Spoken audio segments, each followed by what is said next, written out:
welcome to another wonderful Hangout and Hobby. I am here with Jay from Mohawk Miniatures, and we are here to get our paint on. Jay, how are you doing today? Doing all right, my dude. How are you? I am fantastic. It is a wonderful Monday Excellent. morning. I am up exactly 1 hour earlier than I had intended to be today, but that is the reality of life. We had Yeah, our we had our little gotta love time those change. farmers, right? Yeah, I know we had our little time change this week, and I realized that oh, Jay probably doesn't have a time change. So I had to message him this morning and be like, hey, we're an hour early, just so you know. Because that's Mine is always 2 weeks different to yours. I know it's just the darndest thing. So it'll happen again, and then you'll be waiting for me for an hour, and then I'll be the one. It'll be like that. So yeah, so we're really excited to be here. This is the second week of our hangout and hobby, where Jay, the wonderful patient soul that he is going to be trying to teach me how to use a paintbrush. Yeah, totally. And look, let's just take a good look at the mini you've got on your desk right now. That was your first ever experience with wet blending. We're trying. We're I'm getting pretty there. sure you've done a decent job, and I think chat and anyone watching this afterwards would agree. For a first try, that's not bad. And I know I'm not that good of a teacher, so you've got some skills there, my man. Perfect. Well, with your teaching, I'm going to get even further out, not a doubt about it. So, for anyone who perhaps didn't tune in last week, this is where I'm teaming up with Jay for Jay to try and teach me all of the wonderful things and some advanced hobby techniques because I'm trying to become a better painter. I'm putting a little bit more emphasis on the hobby this season, and it may take a little bit for those hobby scores to catch up because I have to finish an army first. But still, Yeah. Jay is going to be teaching me all the advanced techniques in a nice, easily accessible way. So if you're watching this, hopefully you enjoy hanging out with us, just chatting, putting stuff in, and of course, always make sure, tag us, hit us with some super chats in the chat. And then Jay's going to be just teaching me advanced techniques, and hopefully you can follow along, maybe pick up some skills yourself. Uh, Fingers before crossed. before we launch too deep into this, Jay, talk for me real quick, actually. The chat's in your little low still. Yeah, I saw the messages on that. Hopefully this sounds pretty much like the way it should do. We've changed a Mhm. few things around to try and make sure that there's no volume issues. Um, Let me know, chat. Fair enough. Well, it looks like you're popping off on my end because I can see the bar moving and I can hear you, which is usually a good sign. I'll Okay. let the chat give another minute of feedback, but while I wait for them to catch up, I'm going to give a quick sales pitch. And this is actually for a new Kickstarter campaign that everyone in the chat should go check out. This is Vox Link. Vox Link is a new app that's being launched on Kickstarter. You can check it out there. It's designed to be a social media app for gamers by gamers. And it's a really cool app. I've actually had a chance to play around with the test version of it, where you can basically make a profile and you can find people to play games with. And basically, by going on a Vox link, you can make your own profile. You can search in a radius and look for other members of the same game. So, for example, if I was looking for a game of Warhammer 40k, I could set my location, set a radius, and set that I want a 2,000 point of competitive Warhammer 40,000, and it would show me other gamers in the area in my set distance. And I could send the messages, meet up, and play a game. It's great if you're trying to break into a community, if you're moving around, if you're in a different location, or if you're just trying a new game or just trying to make some new practice partners. As well, it's a social media platform that you can get content on, so you can kind of set your own preferences. You can see YouTube content, you can see events, you can see groups, and it's just a wonderful social media platform that's literally just everything gamers need in one app. You can even use it as a search function to find events that are near you and find other events to drive to. So it's really really awesome Kickstarter, and again, you should check it out and support them. Looks like it's going to be really, really useful, so I'm excited for it to launch publicly. All right. Let's see. Okay, so sound from both is quiet. Uh-oh. Yeah. So it sounds like we're both a little bit Mm-hmm. quiet, but I am further quiet, Gotcha. the quietest. Well, I definitely have room to increase my volume, but I don't want to increase my volume if I'm just going to be louder, significantly louder than you. Let me see if I can bump your volume at all, and I can just make sure that my head is far away from the mic so that you're not picking up yourself. So let me see. Jay, talk for me again. I will talk, and I can hear myself. So that's that critical threshold. Man, maybe I need to adjust the sensitivity of my mic. See, I did a test recording. I thought it sounded fine. Maybe I just had my volume up Yeah. really high. Interesting. You know what? It Can you wouldn't it boost wouldn't be a the pain strip. overall output of the stream, like the stream volume?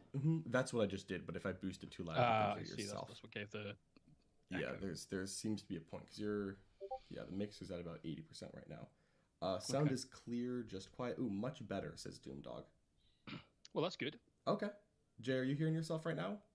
No, I don't hear myself at Okay. all. If we're at the point where the Just chat the is regular saying, voices in my head. oh, there you go. If we're at the point where the chat is saying it's better and I can hear Jay and everyone can hear Jay, then I'm going to stop touching buttons. Happy days. There we go. Hopefully I can Didn't need to call Tech Priest Rich this time. You know what? Even better. I never like admitting that I need his help, you know? Like, I have to keep him around because he's useful, but I don't want him to know that he's useful. I don't like, validating the machine. Uh-huh. Hey. Well, that's just it. Machines are going to take over really soon. He's already going to take over. Let's push that back. Yeah, exactly. A little bit further. All right. So let's kind of kick it off here. So last week we were working on wet blending, and this week we're going to keep doing that. So we're going to keep focusing on wet blending. I have my trusty paint palette at the ready. I have a plethora of blue paints and also black this time already ready. I even have a clean pot of water, Jay. Just because of you, I'm going to actually change out my water. There has been learning. This is fantastic. I know. Hey, what I want to focus on this time, as well as the wet blending, and I'd like you to recap to the chat in a minute exactly how to wet blend, so that they know that you've learned and you've got that technique nailed down. But I'd like to work on placement of highlights. So rather than making everything like arbitrarily just brighter, let's start dialing in where we want our brightest points of highlights to be. So we have a mini that is full of contrast and has those really dynamic areas that light up a little bit more. So for instance, on my mini, I tend to highlight towards the bottom of the lower half of the marine because these are areas that would catch more light most often, but also I like to put a really high contrast base in. So anything below the waist, the highlights tend to be at the bottom of each element where we can. On the top, we try and bring things further to the top. But if I was going to highlight the shoulder pad, for instance, I'd want all of this section to be nice and dark because we get these big gradients that come all the way up in the mini to a nice bright highlight at the top. So we'll think about ways that we can do that for other elements of the armor. There are some exceptions. You can't really highlight the top of his chest because you're highlighting right into the armpit, basically. But that way we're going to get a much more powerful looking overall effect. And we're going to get something that's really dynamic. And for me, I like to paint things as if they should be on the front cover of a Marvel comic book. So that real punch to it. Yep, I love it. Okay, so let me see if I can kind of recap for the chat how to wet blend, and then I'm gonna forget one thing, and Jay's gonna correct me because I don't have this down yet. But I don't know which thing I'm gonna forget yet, and that's why we keep Jay around too. I have to admit these people are actually useful. So kind of the way that I learned to wet blend from my wonderful teacher here is you kind of get two different shades of the same color together, how you're going to blend. So in this case, I kind of have a darker blue and a lighter blue. And I start by making sure that they're both really nice and thin on my wet palette. So I've got a little bit of water on the palette and a little bit of black on the palette as well to kind of adjust the tones I need to kind of live. Because one of the keys here is doing it fast because in order to wet blend, you need them to both be wet when you're blending. A dry blend just isn't as catchy. So what I've got here is don't go in dry. You simply cannot. It's one thing I learned from Jay. That's what I'm learning. So you kind of start off by doing the darker color first, getting it nice on there in the area that you're going to do, and don't do too large of an area because you need it to be wet when you're actually using it. And then you just kind of build in the area that you want to blend to. So for example, if I was doing the bottom of this, I'm actually mixing my paints right now, which is why I'm not showing it because I didn't pre-do that. But here we go. I'm just about done. So if I was doing this shoulder pad, I would do the whole part that I'm doing. Let's say it's the back half of the shoulder pad. Do the whole thing in kind of that darker blue, and it's nice and wet right now, so it's flowing pretty easily.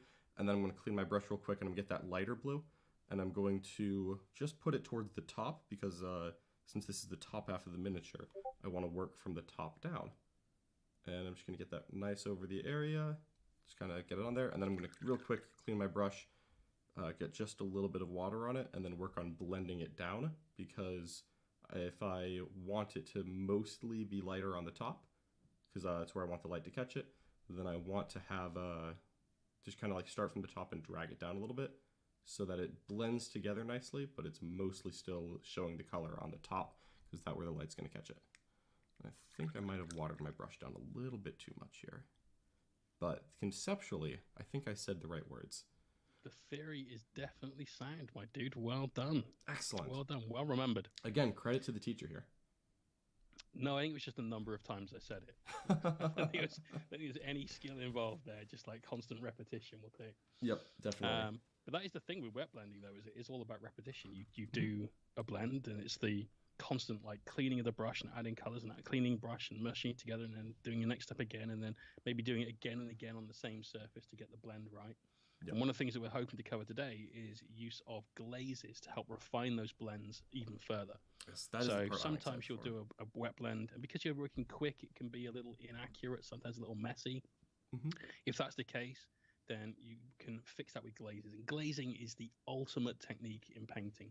It doesn't matter what it is you're doing. Somebody in the chat's asked for some advice on painting orange, for instance. One of the best ways to do that, start with a nice rich red, glaze in lots of oranges.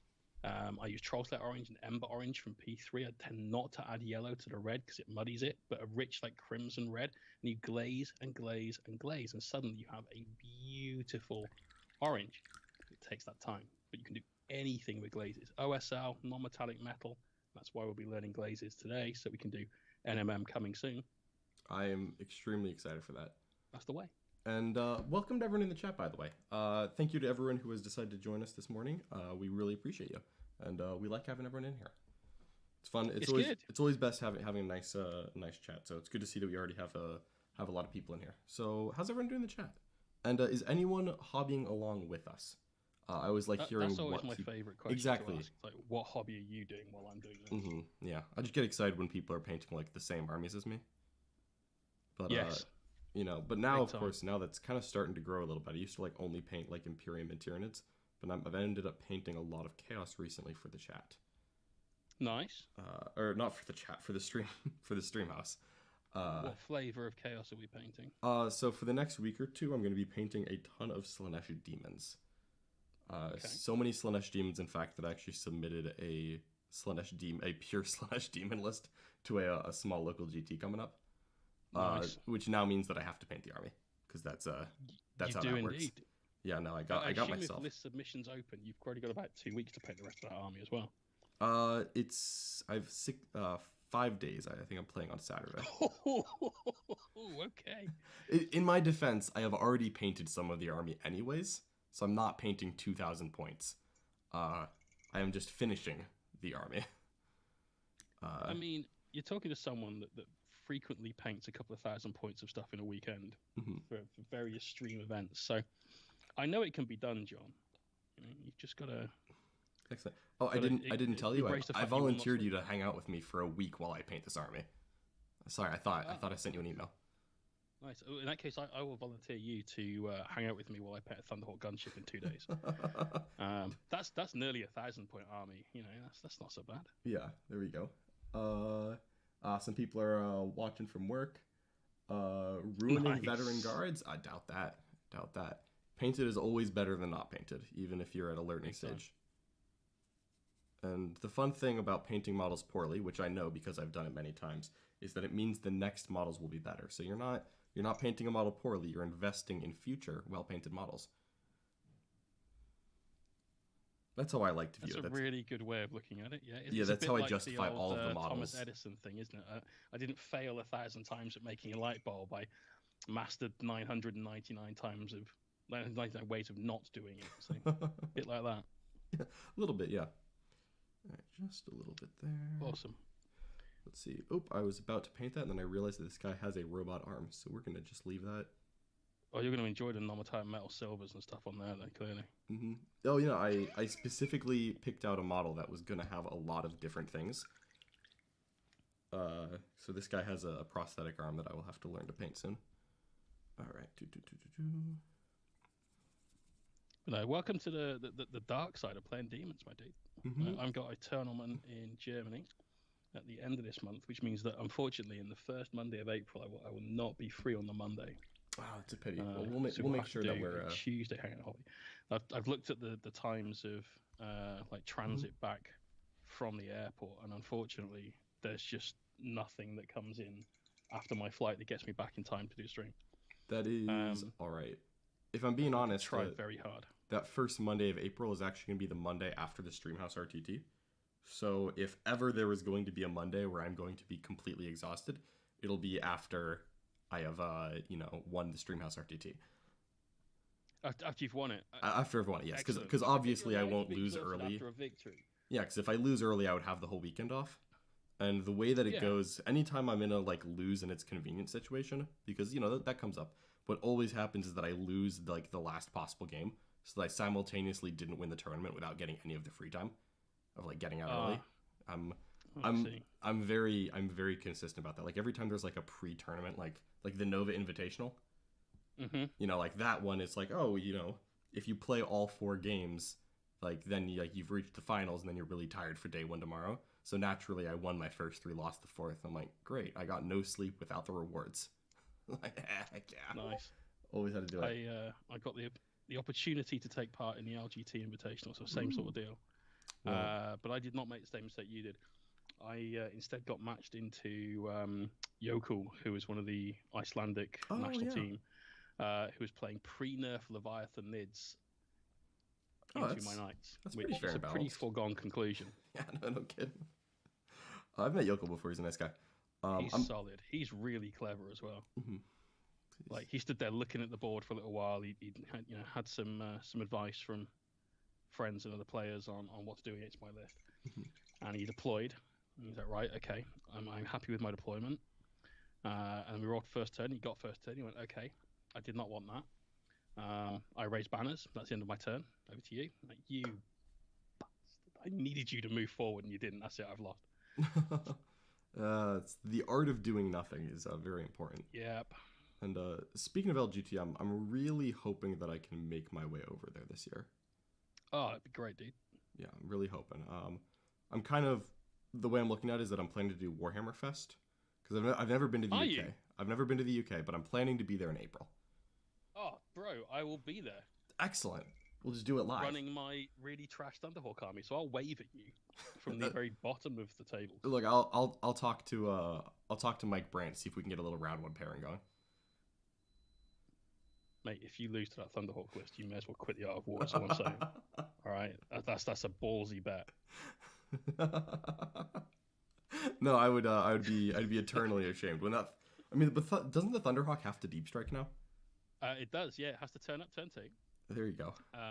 So at least I get 1 turn of playing with it. Mm-hmm. That's good. You'll get to shoot it once. If I deep strike it in 9 inches away from your army, and it survives a turn, it will then end up very close to your entire army, and then I hope you explode it, because it blows up with a 2d6 radius off of something that is almost the size of my torso, which is interesting. Yeah. Doing 2d6 mortal wounds. I did a little bit of math real quick and realized that most of my opponent's army in their shooting phase. That would be brilliant. And what does it explode on? Still a 6, unfortunately. I can't find any way of loyalist Marines making that any better. Yeah, I was trying to think about it for a second. I'm like, does Iron Hands? And I'm like, no, I don't think. No, it really isn't. Like, I need my opponent to play Alpha Legion and be unwise. and that's it. I'll play Alpha Legion for the 1 game. You know, you've earned the explosion.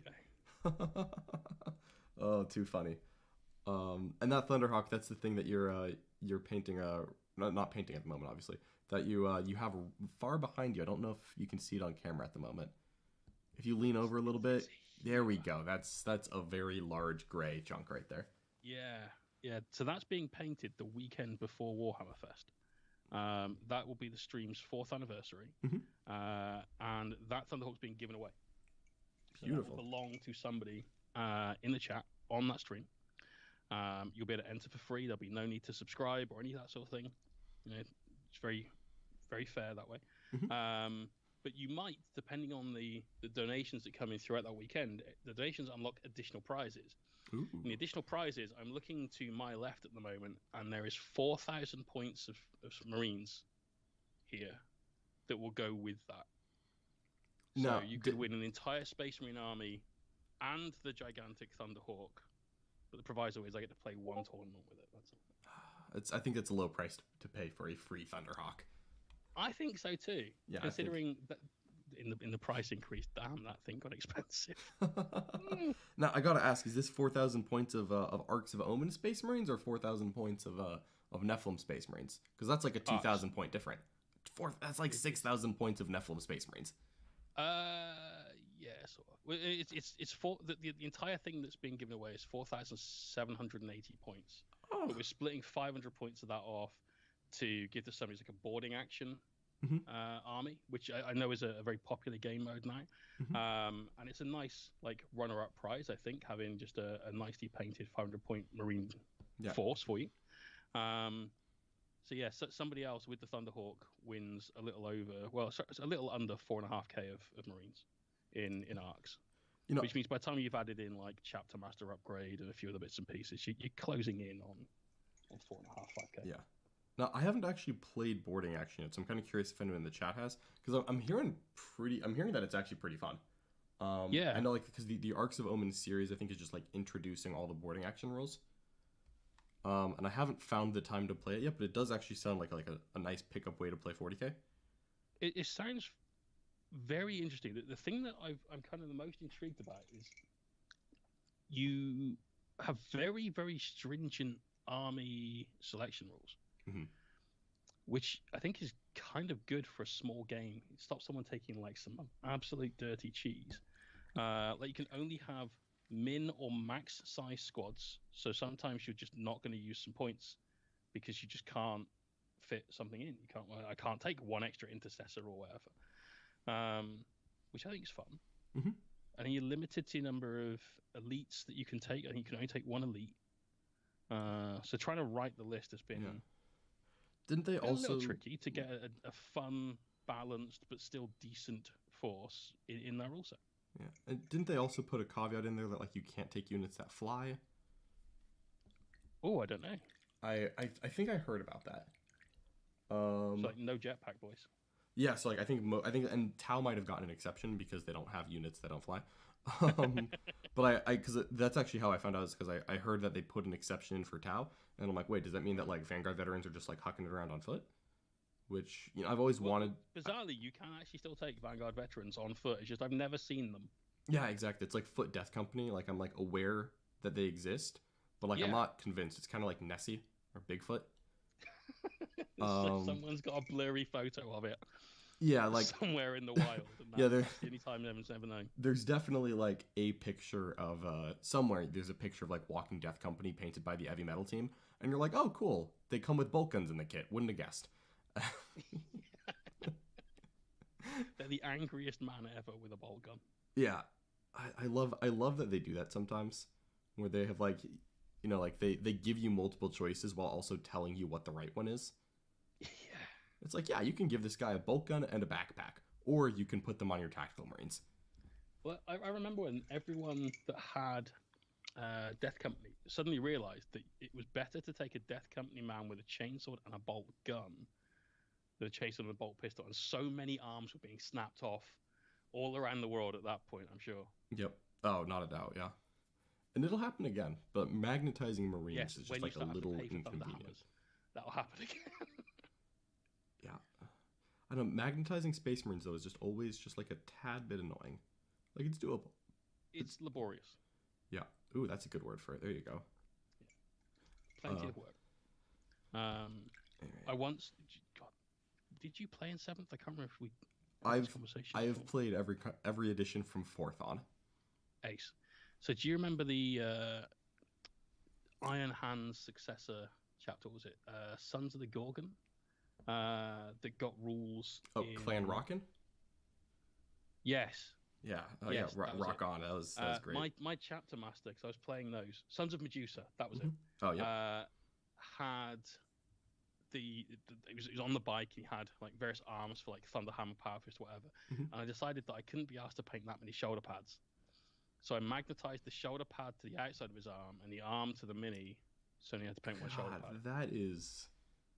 That is effort that I was not willing to invest. I just paint extra shoulder pads. I'm known in the Art of War like There's as a lot of blends on that green.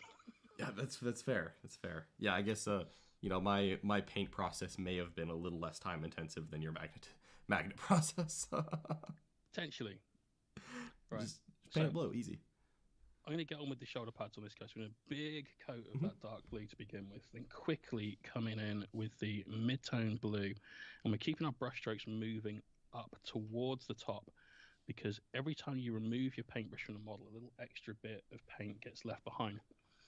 Then going to come in and smooth out that blend using that wet blend technique, just smushing those together with water.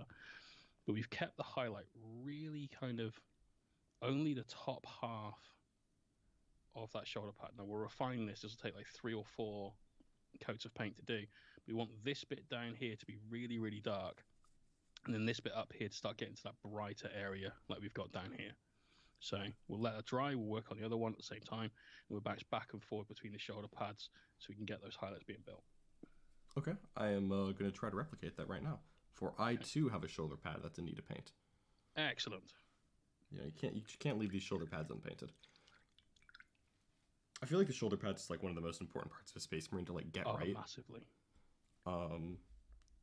Not from a paint technique, but from like a color theory standpoint.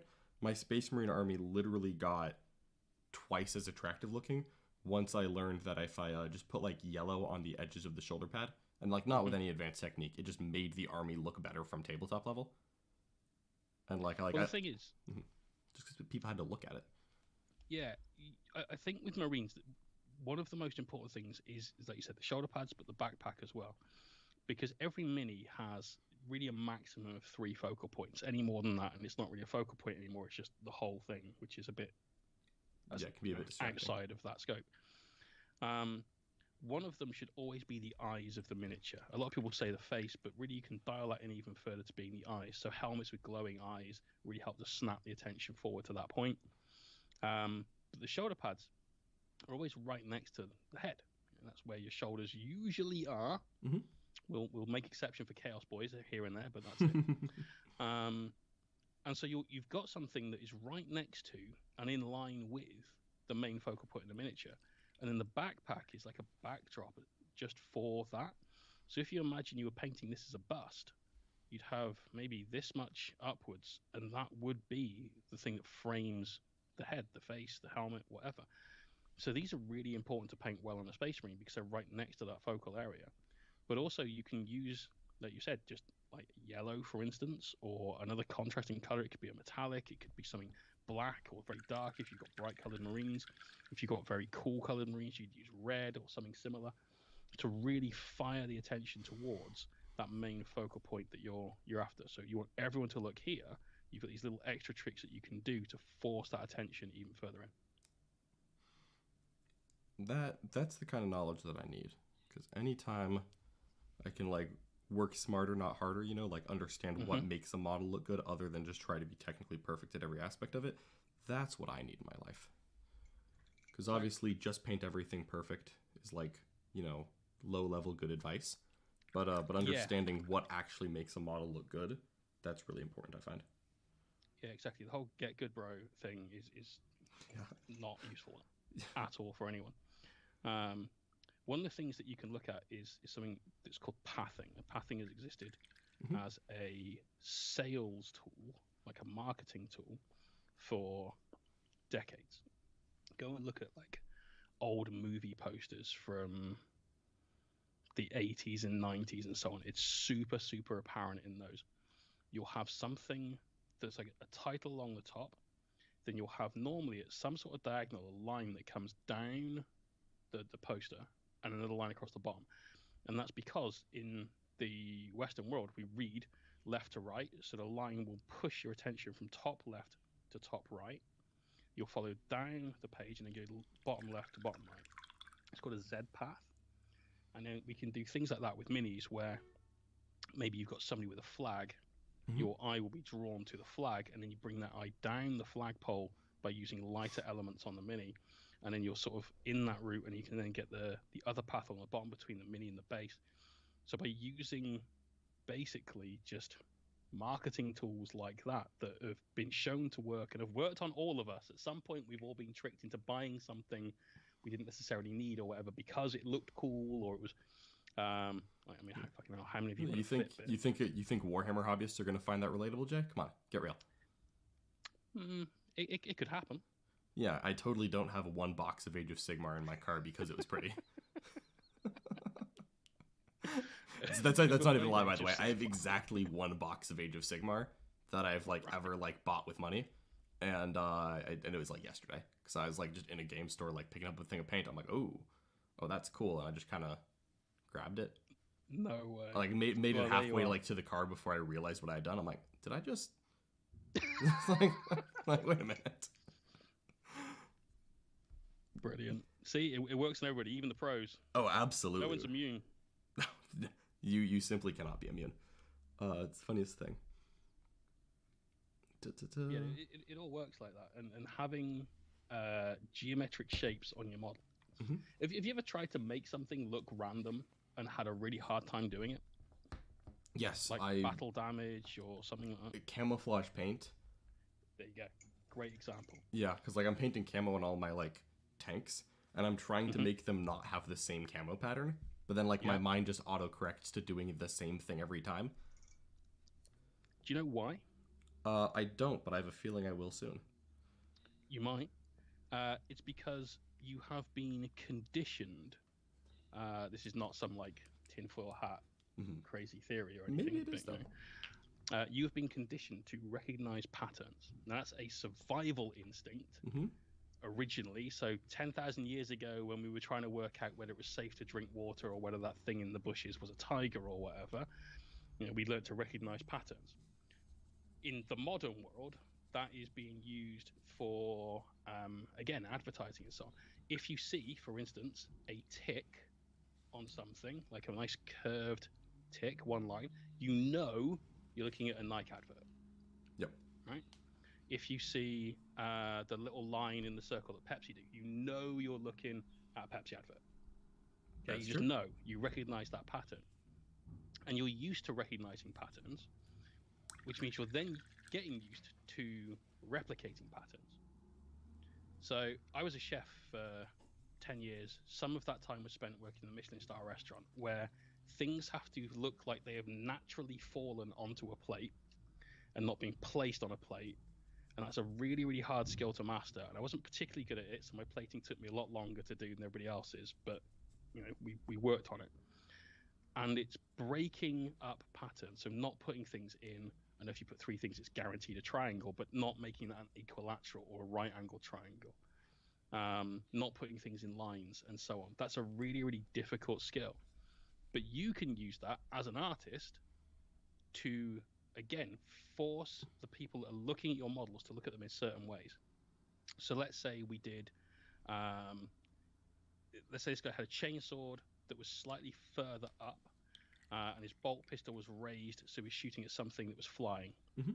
We've then got 2 lines that come down in like a Y, right? Okay.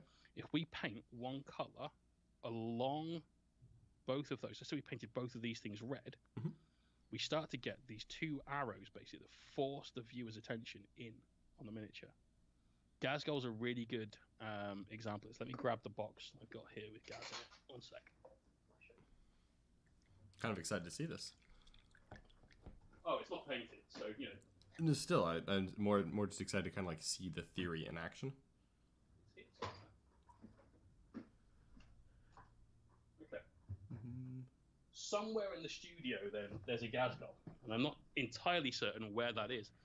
But on Gaz, he's got these 2 massive exhausts on his back, and you can use those, and then use like the bottom of his jaw or something further down his torso as the 3rd point in that triangle, and that then pulls your attention in to that.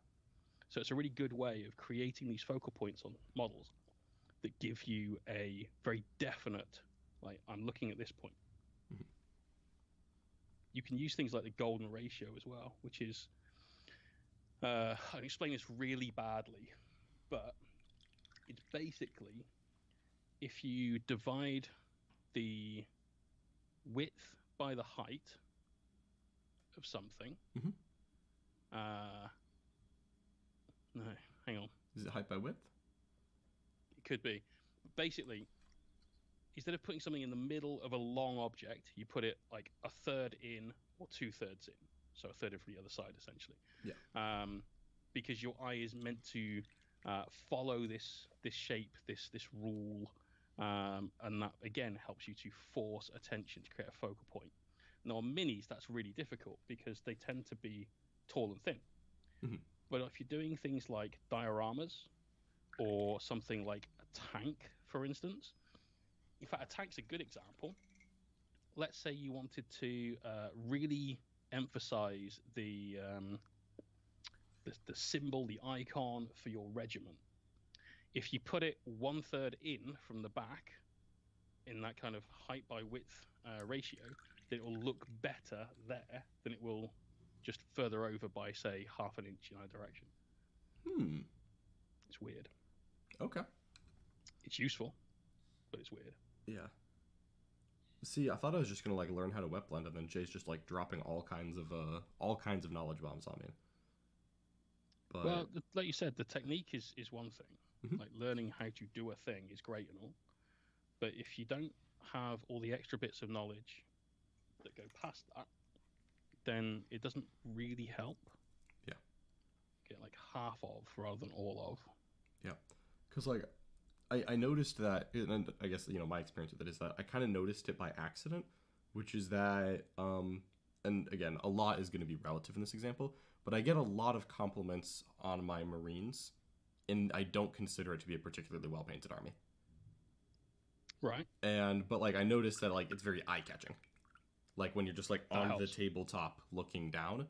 Like I've had people like compliment my Marines and be like, oh, I actually really like your Marines. I'm like, oh, thanks. I'm like, oh man, this is like speed rushed in contrast. Like I don't think it looks that good. But then what people like, again, like is me putting like yellow on the shoulder pad kind of like draws the eyes a little bit better than some of my other armies, I realized, which was by accident. But I think is because I copied someone who did it well. Is exactly how I accidentally stumbled onto that. And it was weird because I couldn't figure out why. And again, a lot is relative, which a lot for me is like once or twice an event. But I was getting more compliments on my Marines than other armies that I would consider to be higher quality of paint job.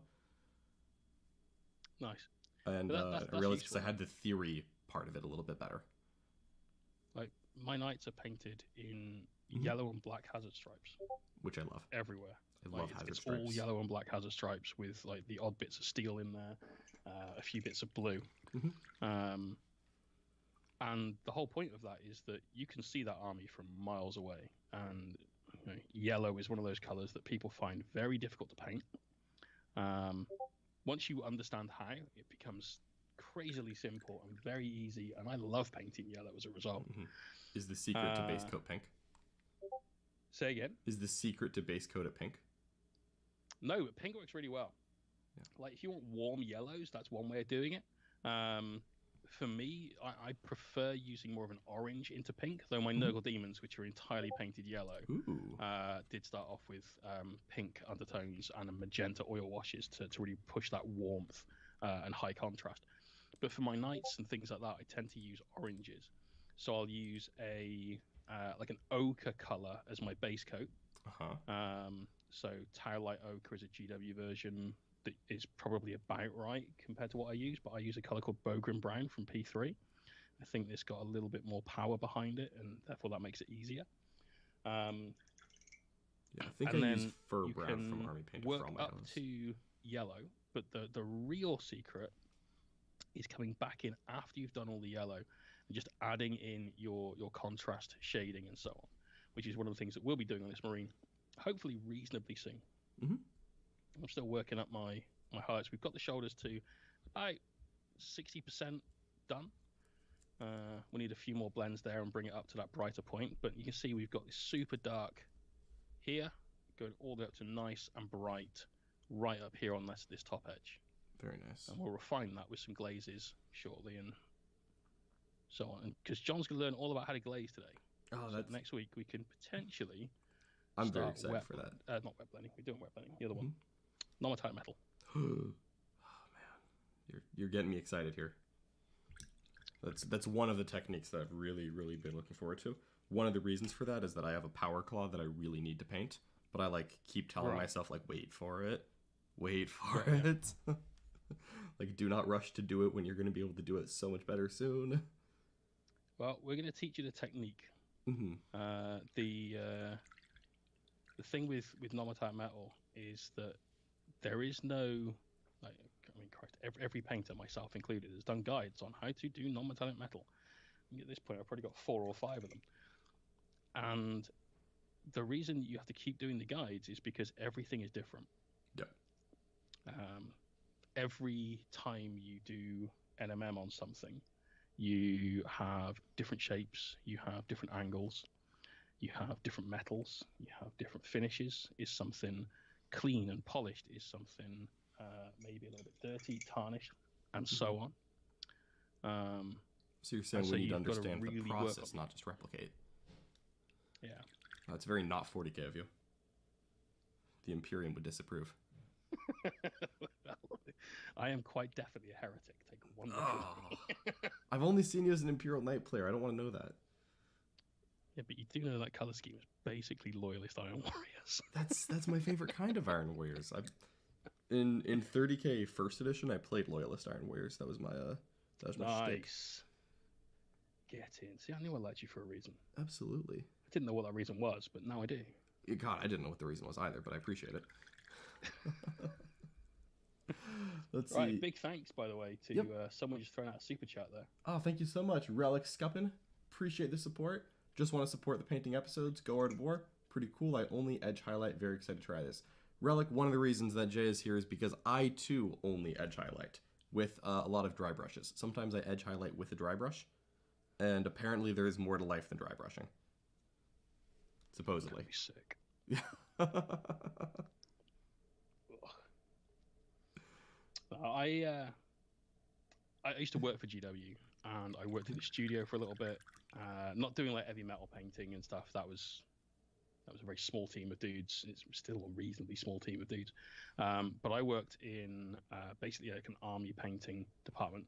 Nothing like how it is today. They basically said, right, we need some help. I had to paint 200 Goth Orc boys. It took me 2 months. But we would work in London in the studio. And it still confuses me every day when I walk in there. Sorry, every time when I walk in there now, because I used to go in every day and go up the stairs, and Bugman's was on the left. And now that's where the exhibition is.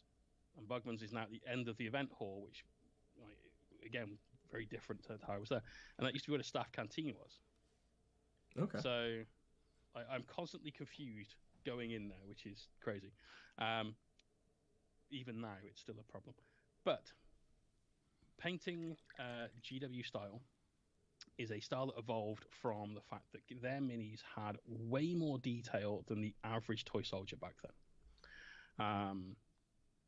Like, if you look back at other companies' miniatures in the 90s, you'll find quite a lot of, like, pretty featureless minis apart from, well, look, we've done the face and the weapons and a little bit of armor. What more do you want? Yeah, kind of like the defining features. The wizard has a staff, pointy hat, and a beard. What else would a wizard have? He's a staff and a beard. That's how you know he's a wizard. Yeah, and that's it. You sort of play on everyone's like preconceived notions of what a wizard looks like. So, ta-da! Here is my wizard. Games Workshop created these really massively detailed minis, and they wanted to make sure that you could see how much work they put into it, basically. So you started off with like a Space Marine being some massive shoulder pads in comparison to the rest of it, and they're pretty big now. But God, I've seen how big they used to be. Yeah. And then they started putting on more details. So it might have just been a few lines on the armor to show things like access panels and all these sorts of things. But you started getting more detail going on. And then you had extra armor plates being put on and stuff until we got to the Primaris generation of Marines now, which looks a little bit like if RoboCop had a bigger budget. There we go. Yep. And so to help draw attention to that, using the technology of the time, the cameras weren't particularly brilliant, and magazine print was kind of it, and you had to make sure something stood out against the competition in a really big way. You basically drew boxes around everything.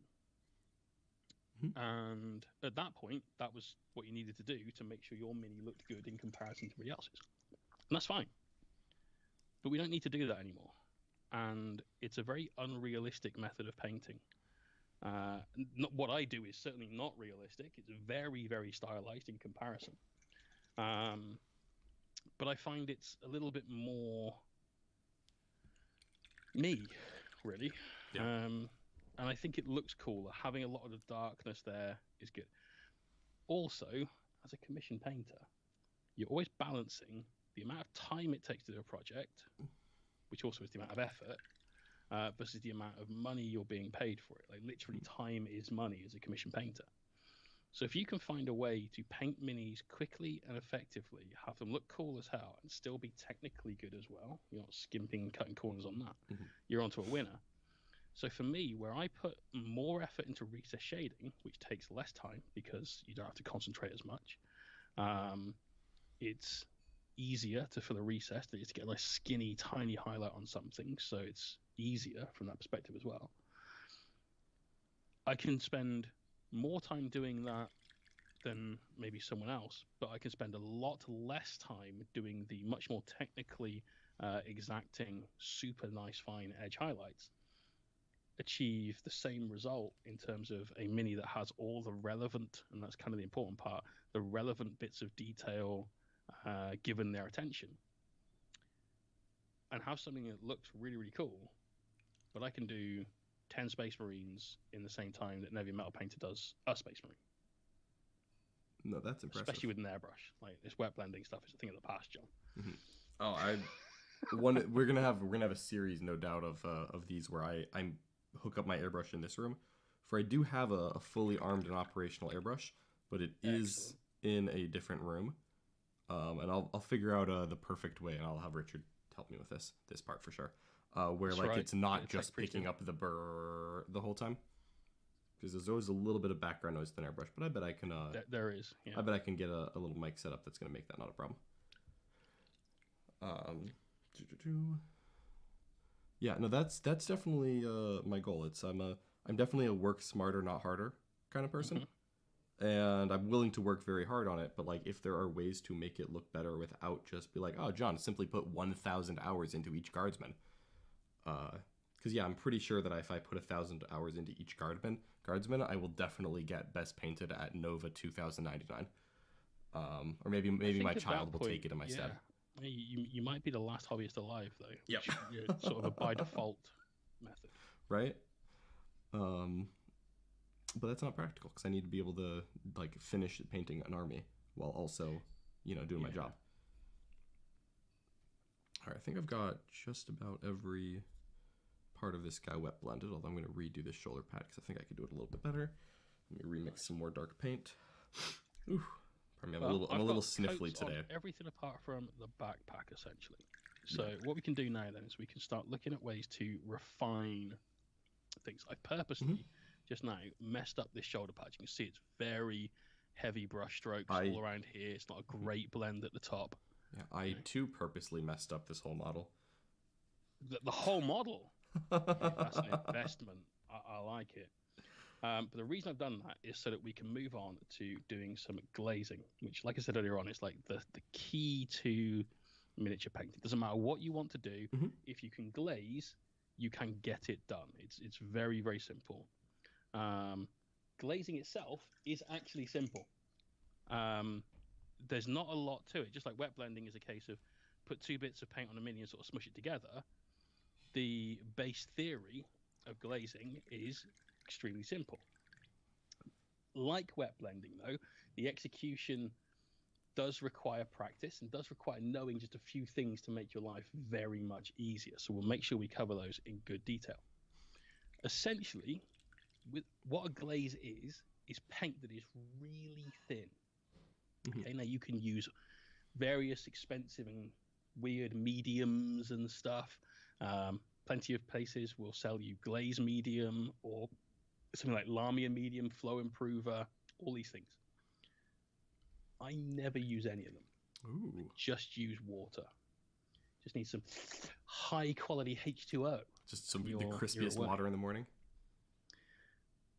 So for a glaze, essentially, we need to work out which way we're going to glaze first. Okay. So if I look at the shoulder pad, what I'd like to do to begin with is remove this line of bad blending here.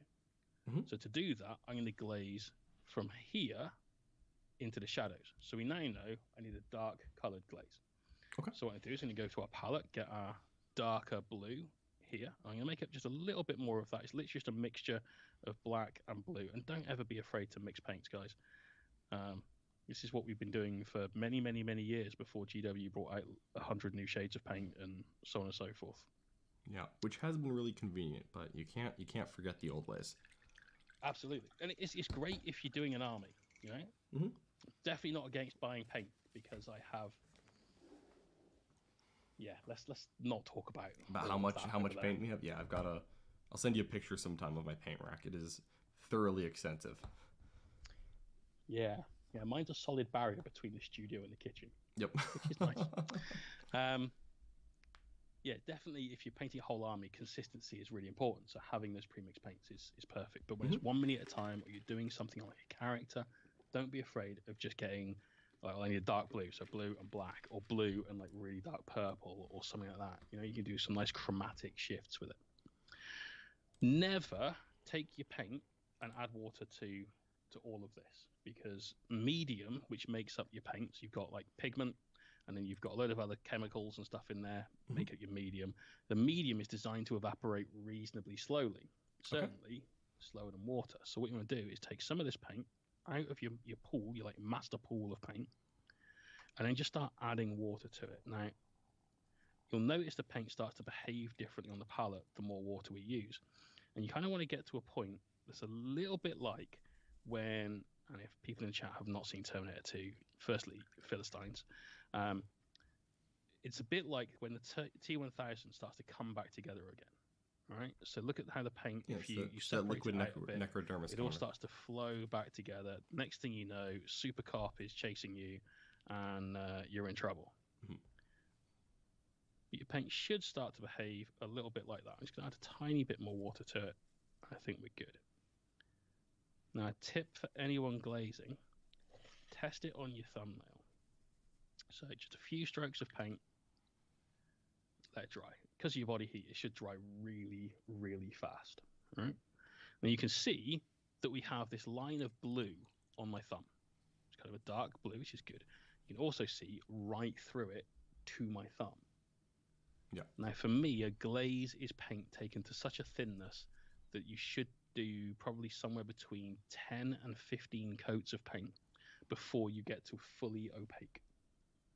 So if we did another coat of paint on there, you'll see it's the same paint. It's not moved on my brush, but this bit is definitely thicker than this bit because we've got another layer of it there. We're building opacity.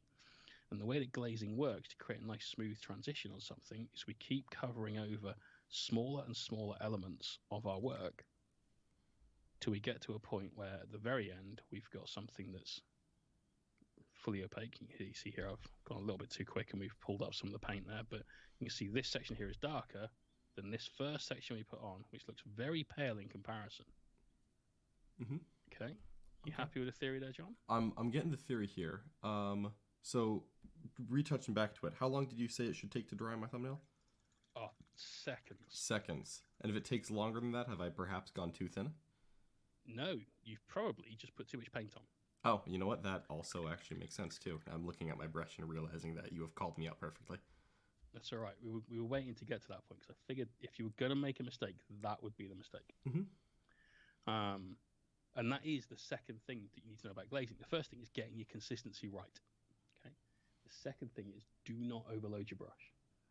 When you put a glaze on a miniature, it should only take 2 to 5 seconds, and 5 is still a bit too long, really, for it to dry. Now, if you're using things like drying retarders, flow improvers, glaze mediums, whatever, it will take longer to dry. Those products specifically exist to make paint take longer to dry, right? Okay.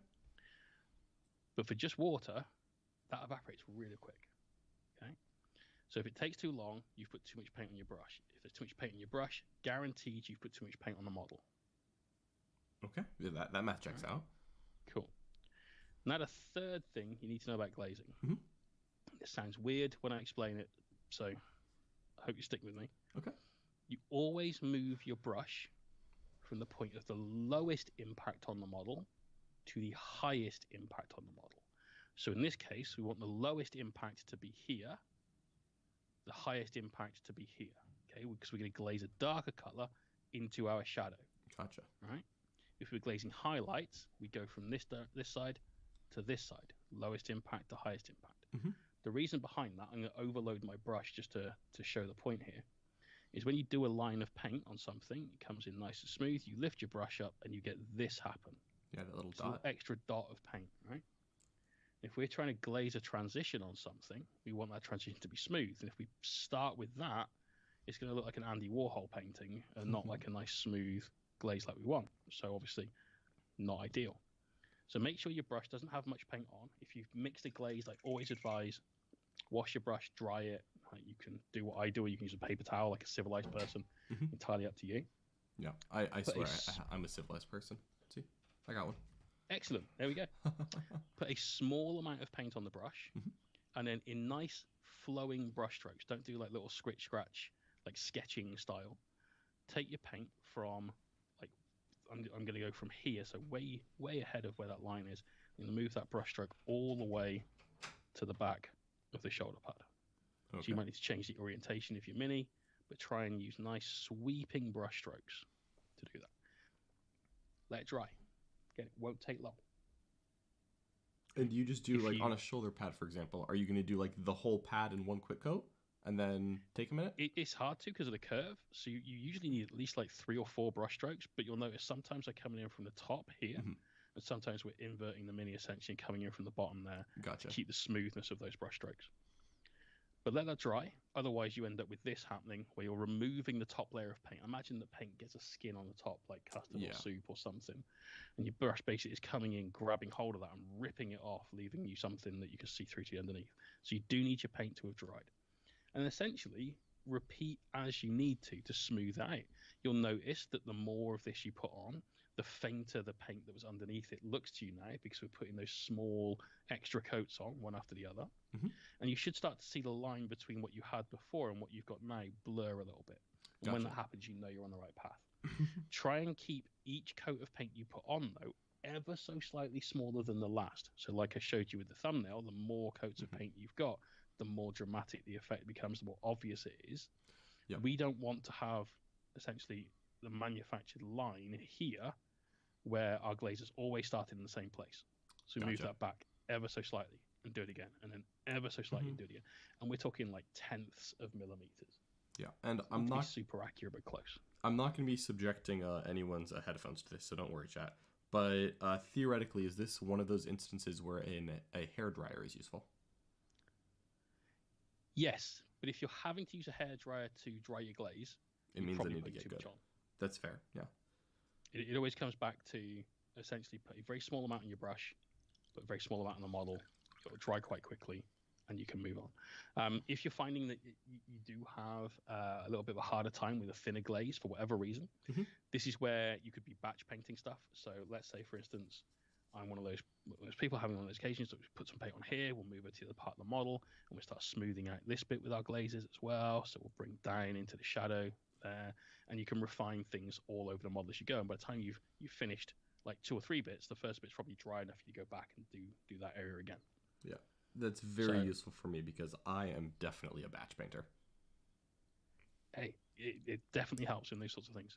So even down here on the shin guards, maybe I could work a little bit there and just bring that up a bit on the knees, make these bits a little darker around here and help smooth those out. And you can just bounce around the model doing all the bits that you need.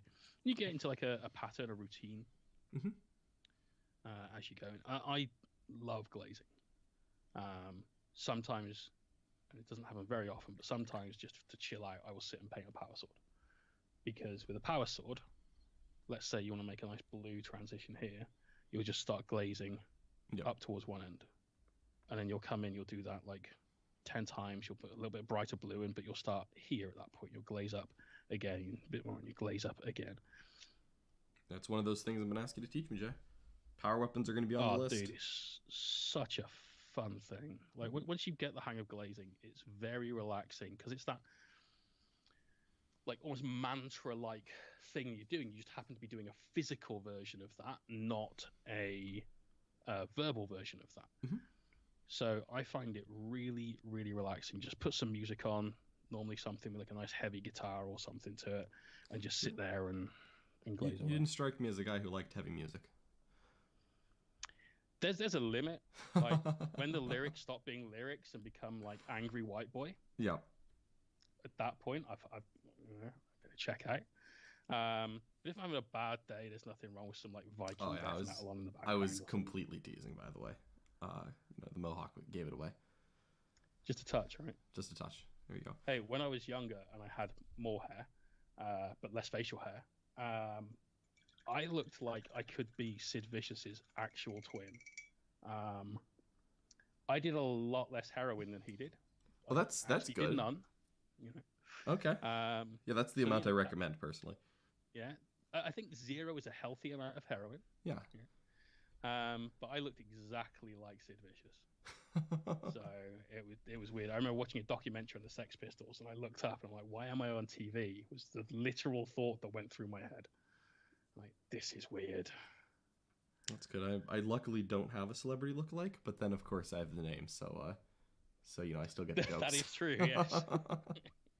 Yeah, that one's a hard one to avoid. Yes, if you get some little round glasses at any point, it's going to be very strange. I've worn them on a very, very small occasions. I don't need glasses, but someone had them for a Halloween costume and gave them to me. Because Excellent. they didn't need them anymore because it wasn't Halloween and they thought it was funny. Apparently it's quite Moorish, says Des in the chat. Yes, heroin has been described as Moorish. I don't even know what that means. Oh, it's like you just want a little bit more. So yeah, fair enough. Normally, so like Warhammer. Used to describe food or drink or plastic crack. Yes. Yeah. Exactly. Okay. No. Yeah. That you We brought can it just in line compare with the things I understand. Version of crack to crack. Yeah, that's why they call it the plastic. Yeah. I see. Okay. Well, I'm getting to the point where my glazes are drying faster. Excellent. Which is good because that's what I want them to do. But definitely just kind of like alternating between like the shoulder pad and the shin pad has helped a little bit. Are you finding it's helping to remove the sort of defining lines of your brushstrokes from before? Yes. Yeah. No. I think I'm getting the idea of it for sure. It'll take a little practice. But conceptually, I think I'm understanding why I'm doing the things I'm doing, and it is helping. And that is exactly what I need. For me, this is the ultimate painting technique. Like I said, there's nothing that you can't do in the miniature painting world with glazes. If you know how to glaze, you can do anything. You just need to maybe think about, like with non-metallic metal, for instance, the way that reflections would sit on something, so you can get that very obvious metallic where it has to be kind of realistic. You've got to sell that optical illusion. Which is really hard at times, depending on the shape of things. So when we do NMM next week, we're going to do the easy part of non-metallic metal to begin with. Do you know what the easiest part of the model is to do non-metallic metal on? Tell me. Well, have a guess. Let's see if you can. The easiest part of non-metallic metal? Yeah, which element of the model, which piece of it that we're going to end up painting gold or whatever is going to be the easiest bit?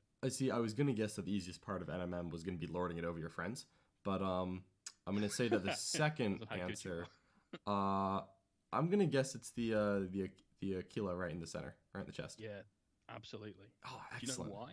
I absolutely do not know why. Okay, so think about the blends that we've done with the wet blending. Some of the things that have been the hardest to do to get a nice smooth blend are the shoulder pads. That's why we're glazing these areas now to help smooth those out. Yeah. Some of the bits that have been the easiest have been the kind of smaller bits where you can easily go from dark to light and there's not a lot of space in there to have to get that really smooth blend. Well, in this, there's loads of tiny little feathers and so on, which you will almost never get a super smooth blend on that.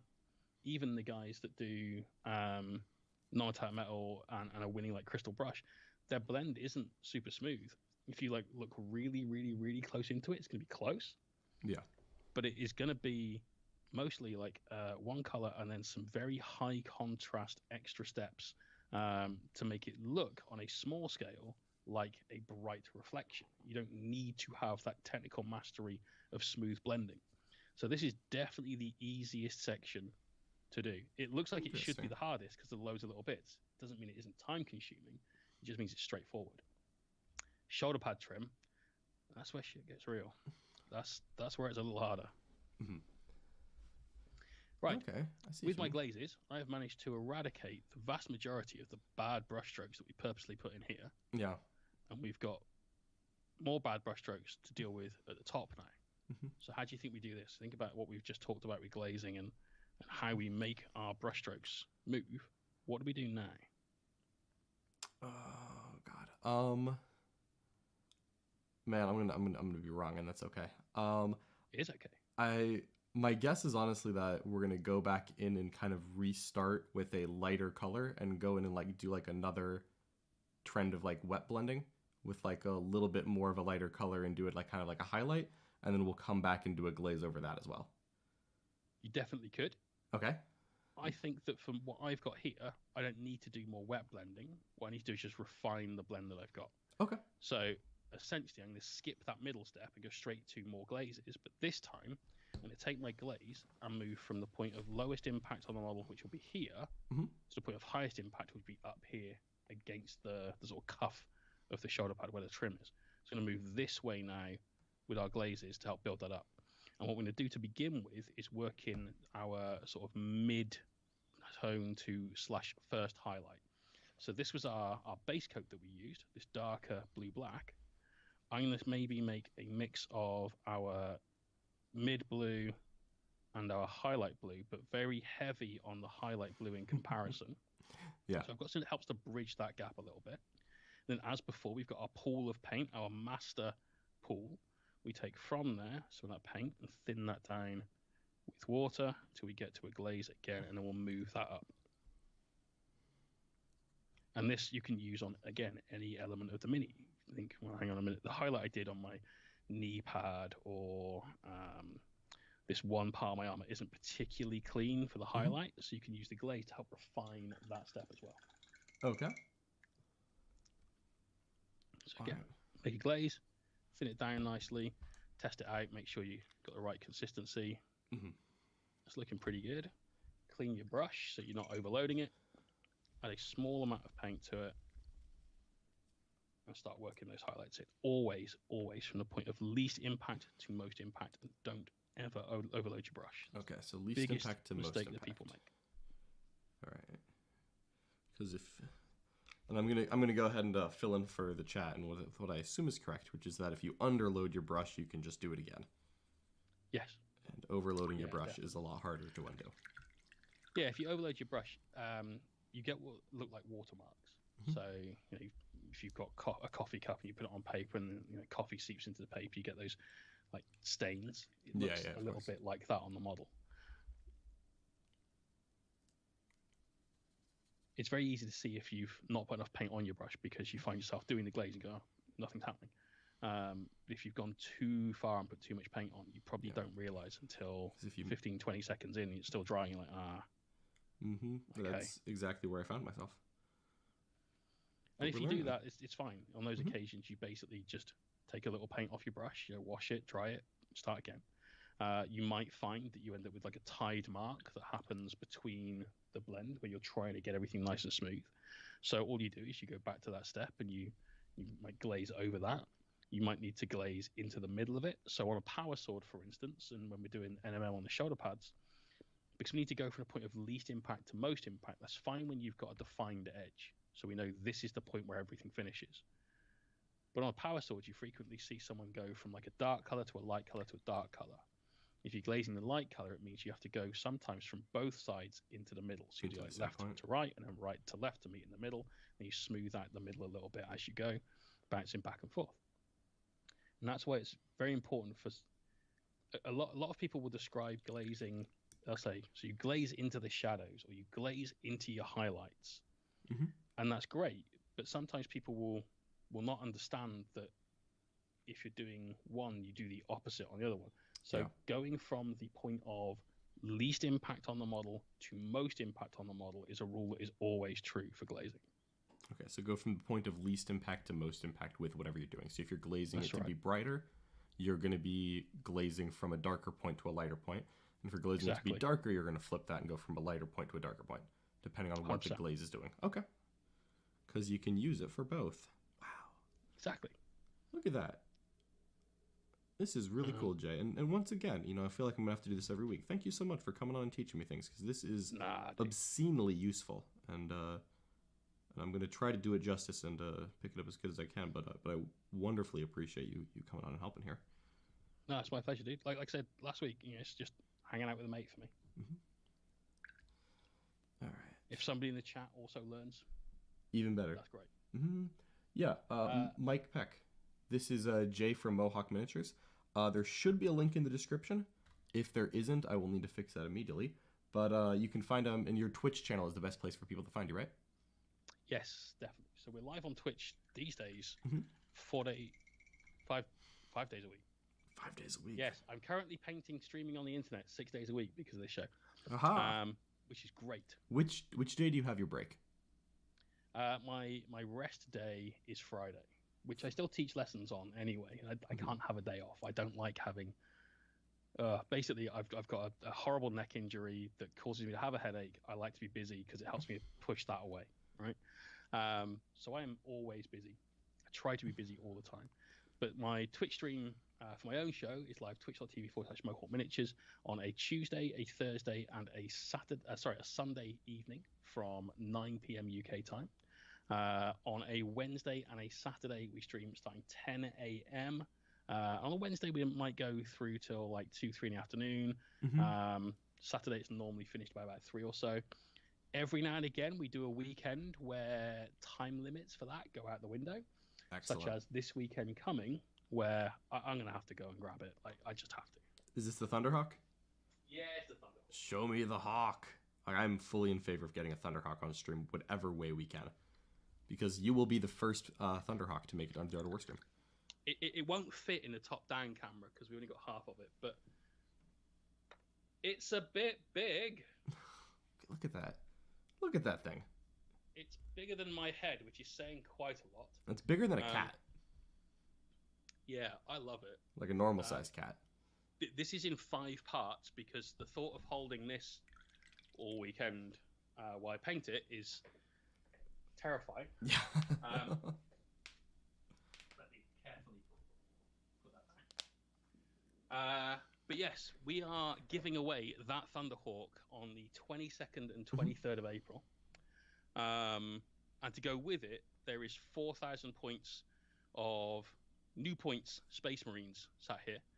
We've managed to get all the base coats done with the airbrush and other things. We've got decals on all of them.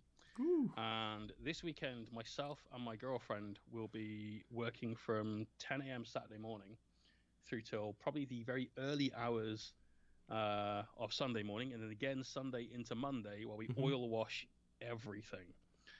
So that's a lot of work. Sometimes the streams are crazy. Yeah, sometimes they're just normal times, which are easier. Fantastic. Right. So I think I'm pretty okay with my brighter blend. Now I'm going to grab some of that really bright blue. We're going to go from our highlight blue to our very top highlight blue. And we're going to blend up a little bit more with those glazes to help pop that off. We don't want to go super bright, so obviously we're going to put in a quick recess shade and an edge highlight on these as well. But then that kind of finishes off, aside from edge highlights and everything else, the blue on this ring, which is great. Excellent. Yeah. How's yours coming along there, John? Well, it basically looks the same as yours if you squint. I think yours looks better than mine if you squint. Oh, excellent. There you go. Maybe my eyes are just closed. But no, it's no, I think it's coming along quite well. I'm quite happy with it. It's fun looking at it because like the first parts of the miniature I painted don't look as good as the other parts, so it's looking a little bit mismatched. But I'm very okay with that because this guy isn't in my color scheme anyway, so he will just sit on my. He'll be watching me paint when he's done. Is what this guy's job's going to be. To build off of what you've just said, you said the bits at the start where you were working don't match the bits at the end. What can you do about that? Well, luckily, I thinned my paint properly when I did it, so it sounds like I can just paint right over it without having to strip the model. Bingo. And how would you refine those wet blends you did earlier on? Hold on, I think I got it. It's with a glaze. Hey! See how it all works? Yeah, fix it with the glaze. You cannot mess up a model badly enough, as long as your paint has been the right consistency, that you can't fix it with some glazes. Yeah, it's gonna be great. At Warhammer Fest, I'm gonna be like losing a game, and Jay's gonna come up and whisper and say, "Fix it with the glaze." Firstly, you won't be losing any of your games at Warhammer Fest, all right? That's the spirit. You're right. Okay. Let's stay in the real world. Mm-hmm. Unless you do draw me round one, in which case you're just gonna have to take the L. Yeah, absolutely. Well, it's the explosion is what's gonna get me, because like I know I'm gonna get the full eye contact before you roll the 6, and then I'm just gonna have to like watch the dancing afterwards. I will reach across the table to shake your hand as I roll the dice, and keep grip and eye contact all the way through the dice roll to make it as awkward as possible. Well, you're not even going to be like looking at the dice. You're going to be like watching me watch the dice. And you're going to see like my eyes just drop. It's not going to be good. The exploding Thunderhawk is just not something that I came prepared for. I don't think anyone is preparing for that at War. Oh Christ! I'm playing Jay. Oh, he's really good with knights. He's brought a. He's good with Titanic models. So you know that obviously that extends from knights to Thunderhawks. I think it's a directly translatable skill set. Maybe it is. Maybe it's just about that. Yeah, you're just not charging. Take the biggest thing you can possibly get your hands on. Yeah. Other than the charge phase, it's basically just a knight. It's a flying knight. That, strictly speaking, would be my favorite kind if it was possible. I think so too. I think what we really need is Jaegers in 40k. Oh, there you go. 10th Ed Knight Codex. I get Gypsy Danger. Please, just give it like the Blood Angel style, where they have like one Dreadnought with a jump pack in Heresy. Yeah. Just like once per game, it just activates and flies. Honestly, just give Knights once per game jetpack. GW, let me write rules. Like, what are you waiting for? 1 CP jetpack time. Yeah, absolutely. Just loyalists are now House Korvax. Yeet. I feel it would be a little bit more like the Hulk than Superman. So it's like a jump that takes you there. Oh yeah, this is not a flight pack. This is a jump pack. Knights do leg day. Not a doubt in my mind. They're not spindly at all. Definitely not. I am going to quickly do a recess shade onto all of this. So we talked about recess shades and washes last time. So I did a little bit on the legs, but I'm going to hit every other part of the model aside from the backpack, which at some point I'll paint off stream. Perfect. With a recess shade. Now you can buy washes, and you guys are helpfully sponsored by the Army Painter, which is brilliant, because their washes I think are the best ones out there. A good black wash is dark tone, and I think dark tone is basically what Nolan Oil wishes it was. And you could just use this. All right, you put it a little bit of water to thin it down, hit all the recesses. Don't do on anything that's got smooth armor plates, especially something you spent time doing all the glazes and the wet blends and so on. Don't do an all over wash. All over washes are great for things like fur, hair, metallics to some degree. Yeah. But try and do more of a targeted wash, pin wash, recess shade. It's got loads of different names. It basically means take something that's reasonably thin and draw around all of the stuff. So instead of it being like the heavy metal highlight that we're doing everything else, we're just going to make everything darker. And what this is going to do is going to crisp up all of the detail. It's going to give it definition, it's going to give it depth, and it'll bring that detail out. Are you switching to a smaller brush for that? No, because I've got a brush with a really good point. So I use a Winsor & Newton Series 7. These are my favorite brushes. I always use a size 1 for everything, including eyeballs. Because it doesn't matter about the size of the brush. Having a brush with a large belly... Yeah, that's how you use it. Oh, right. No, the point. This bit. It is definitely how you use it. And I also have a large belly. But if you've got a large belly here, the brush will hold more paint. This is specifically natural sable hair brushes rather than synthetic brushes. And the point will stay nice and tight on a good brush. So it's all about having that really fine point. If you've got a larger belly on your brush, you can take paint off the palette. It will be held in the brush by the capillary motion of the bristles. And then you can use that for longer without going back to the palette. So it actually speeds up your painting, having better brushes, which is weird. And to answer the question from Donald Cowie in the chat, I use the same paint brushes for when I use contrast paints as I do when I'm using normal paint. However, as with anything that's made of natural fibers, eventually they will wear out and need replacing. So I just use a slightly older version of one of these brushes. Yeah, one that's So it's kind of on its still way out. the same brush, but you'll notice, hopefully you can see that on camera, that one is noticeably shorter than the other. And that's just where the bristles have worn away over hours and hours and hours and hours of painting. Mm-hmm. So I still have a good brush to use for contrast paint. I wouldn't just go and buy some cheap brush because it might not do the job you want it to do. But I also use contrast paint a little bit different to most anyway. I don't just take it out of the pot and slap it all over. I tend to thin it still just with water. And apply it in nice sort of filters on things. So a bit like the glazing we're doing now, but rather than a glaze to smooth out some brush strokes, a filter is something you would put on to maybe change the color, like a tint, something like that. Mm-hmm. So let's say, for instance, I was looking at this guy and went, you know what? What I want to do is create the effect of something on fire here in front of him. So I'm going to glaze some warm reds and oranges and stuff up into the mini. At that point, I might use contrast paint to apply those filters, those light tints of color to the model. They're really, really pigment rich and they're great for that kind of thing. Could you, for the chat and myself, because I know we're going to be wrapping up relatively soon here, could you one more time just tell us what kind of brush you're using? Yeah, it's a Winsor & Newton. That's the manufacturer. Series 7, which is the particular brush that they use. It's a particular brush in their line, size 1. Okay. So these were made for Queen Victoria. She specifically the brush in your hand. You stole it from the palace, right? I actually do. Oh God, this is heresy. Oh. So I have something here that is literally. I'll show it to you. Fuck it. Let's talk about these brushes first. Yes, this brush. They were made for Queen Victoria for a watercolor painting. These are watercolor brushes, but they have to be amazing for miniature painting. Yeah.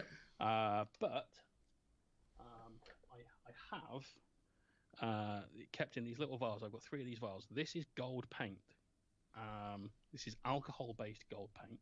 Interesting. And the gold in this paint isn't like gold colored. It is gold. It's just gold. Okay. And this paint is the exact paint used for all of the gold things in any of the royal family's residences. So like Buckingham Palace, for instance, all the gold bits of decoration are painted with this paint. And I painted the bust of Rogel Dawn with this. So the Sentinel of Terror painted with paint taken from the Queen. And unfortunately, I couldn't publish that video. I felt it was in bad taste because I completed that about the same week that the Queen passed away. So yeah, gutted. Fair enough. Let's see. Yeah, I got a couple more questions in the chat. Well, that's awesome. I'm getting for any American football fans there, I'm getting some Notre Dame vibes out of this because they use literal gold in their helmets. Sorry, who day? Notre Dame is a. Oh, dude, come on, who day? Who day? That's the New Orleans Saints. It's the Bengals. Oh, it's see, no one's even heard of the Bengals. The Saints were the first Who day. No, it's all right. I'm a Packers fan, so you can roast me a lot right now. Yeah, how was your quarterback? It depends. Who is my quarterback? I don't know. Yeah, I know, right? We'll let you know soon. As soon as I know. So if you're a Packers fan, you'll know the answer to this question. This is totally not mini painting related, but I just want to absolutely a little bit. Who caught Brett Favre's first pass ever? Oh, his first ever pass? That's easy. It was number 4. It was Brett Favre. It was Brett Favre. Well done. Yeah. Well done. Good but it was with the Falcons, so like that doesn't, really enter my lore. Anyway, what were the actual questions from the chat? 'Cause I'm sure they didn't come. Oh yeah, no, it was exactly that. Trivia. Heck yeah, Relic. Go Pack, go. The question from Dreamy Robot was, wasn't really related to the technique being spoken about, but how do you deal with tight spaces like an arm going across the chest, for example? Well, I'll put the little caveat in that for this miniature, we have specifically chosen assault intercessors because their arms are out, and I don't have to deal with that problem yet, but I bet Jay has an answer. Well, that's a bad example. He's too open in the chest. But here's a better example. So stuff like this, where your mini is pre-assembled, you're like, well, I need to paint this bit gold. What I do is I literally just get a old brush. So I have 5 of these brushes on my desk. One of them I use for basing pigments, which means that this is essentially a spatula and not a brush. Yep, fair. These days, I have one that I use for really, really dirty jobs. One that I use to stir my coffee. Yes. One that I use for I don't need the best blend in the world, or I don't need the greatest detail, but it's still a very good brush. And then the brush I use for detail. And this is the old kind of mostly dead brush, and it's soon to be used for basing material. I basically take an old brush and I jam it in there.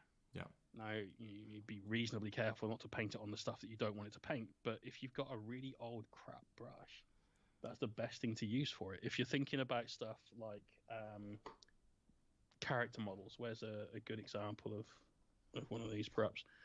Wearing a cape, and you've got to try and paint the thing behind their knee. Mm-hmm. Sometimes that's a little bit tricky to get to. An old brush just sort of put in there, mostly in place, and do some brush strokes like, is it any good? Yeah, but I need to get it in that spot and just jam it in that spot sometimes is the right way. I bet that wasn't the really high finesse answer that people were expecting. But honestly, that is the key. Just take a really old brush that you don't have to worry about the brush itself being damaged while doing the technique, and just get on with it. Okay. Well, it kind of makes sense to know that you say it. Yeah, it works. And like we said before, as a commission painter, your life is basically a balance between doing things in a way that is as good as possible, so the overall effect is great, whilst also finding ways to speed up the process and not necessarily cut corners, but just try and make the most efficient use of your time.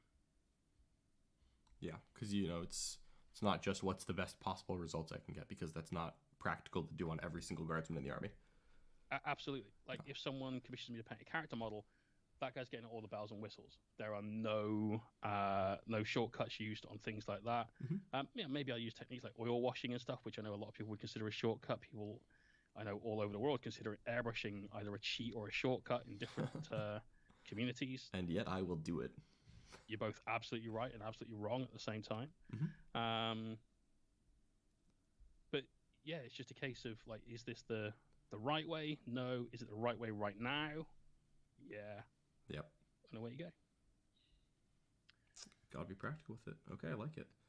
Well, I'm continuing to glaze this shoulder pad because I'm really trying to get this shoulder pad as, like, the thing that I'm trying to do well, just to get at least one part of the model to where I like it, and then I can maybe go back and do some other parts, just to get the technique down.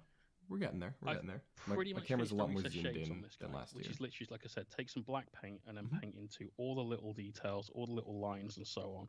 And because we're using a really, really thin paint, like, if I went over a highlight, I can just nip in and quickly remove what is there with my fingertip or something. Yep. So this is kind of the low stress element of it. Once we've done that, what I'd like you to do is perhaps take even more black into your mix and glaze more shadows in. So on this shoulder pad here, we've got that very definite blue-black we worked with earlier on. Well, here's some just straight up jet black on my wet palette. Let's take some water, thin that to a glaze. Again, test it. That's actually a little too thin. Okay. So just take a little bit more of our thicker black paint and just mix it into that. Mix that back in. That's looking good. And then we take that glaze and then just bring that right down into the darkest areas. So again, we work least to most impact, bring all brush strokes into the dark spots. Same on the legs. We can do the inside of the leg. We'd want these areas to be darker. They're in much more shadow. The dude is stood very much above his legs. Some would call that normal. Standing above his legs? Yeah. Often. It's often where I find myself. Wow. No headstand gaming for you? I'm not a particularly athletic person, and I was never much of a gymnast either. So really? No, I'm sure you get those random videos on social media of, like, people, like, shooting a bow and arrow with their feet while they do a handstand. There's a woman that does that who lives about an hour and a half drive away from me, who's appeared in things like Wonder Woman and stuff. I think she's amazing. Like, that's just quality.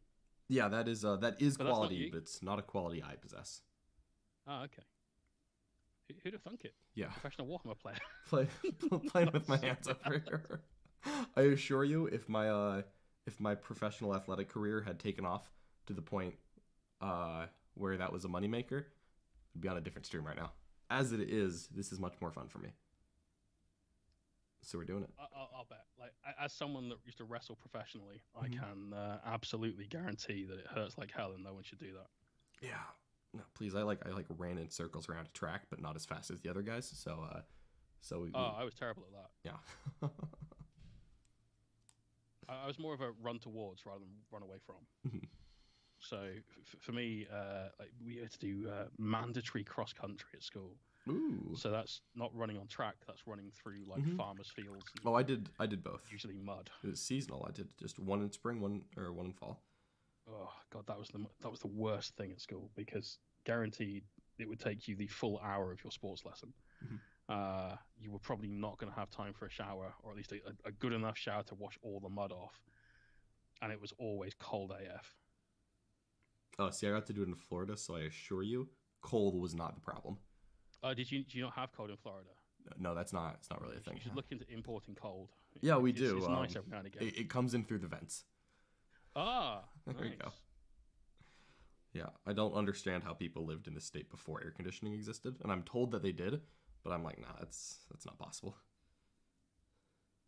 Absolutely no way. Air conditioning's not a big thing in the UK, so when we get our 40-degree summers every now and again, which fortunately isn't very often, it is extremely uncomfortable, but just got to get on.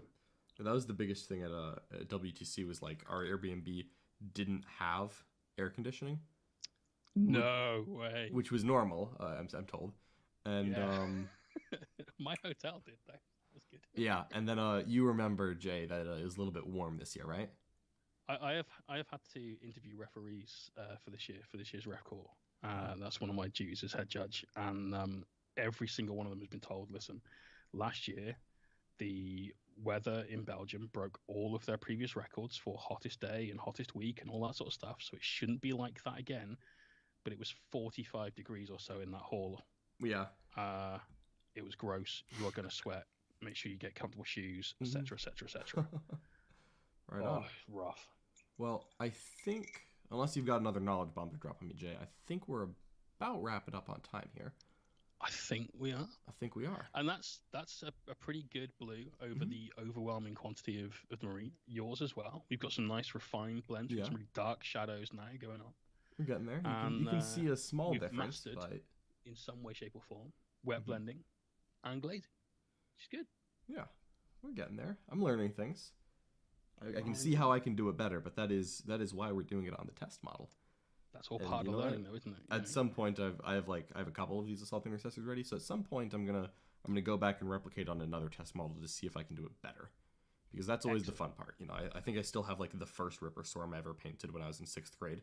Still on still watching on the shelf. Like, that one guy never gets repainted. Good. You know, everyone should have their first model, no matter how thickly painted the white is. They should. I didn't even prime him. Was a very long time ago, and I don't own it anymore. Unfortunately, I had several times in my life where I got out of the hobby and things got sold or lost or whatever. Fair. So I don't have it, but you should definitely keep it if you can. I don't have a lot of my models from back then, but I kept the one. It's pretty awful.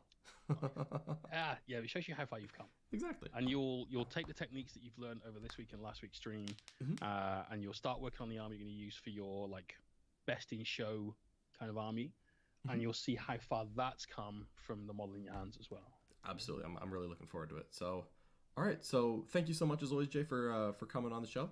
My pleasure, dude. Make sure you tune in. We'll be back next week.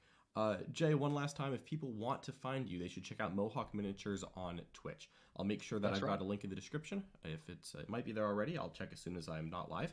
And if it's not, it will be there momentarily. So make sure you check out Jay. Jay's streaming 6 days a week, every day but Friday. Now that he's with me. So not bad, eh? Not bad. So make sure you watch Jay paint that wonderful Thunderhawk. All right. Thank you so much for watching, everyone. We'll see you next time.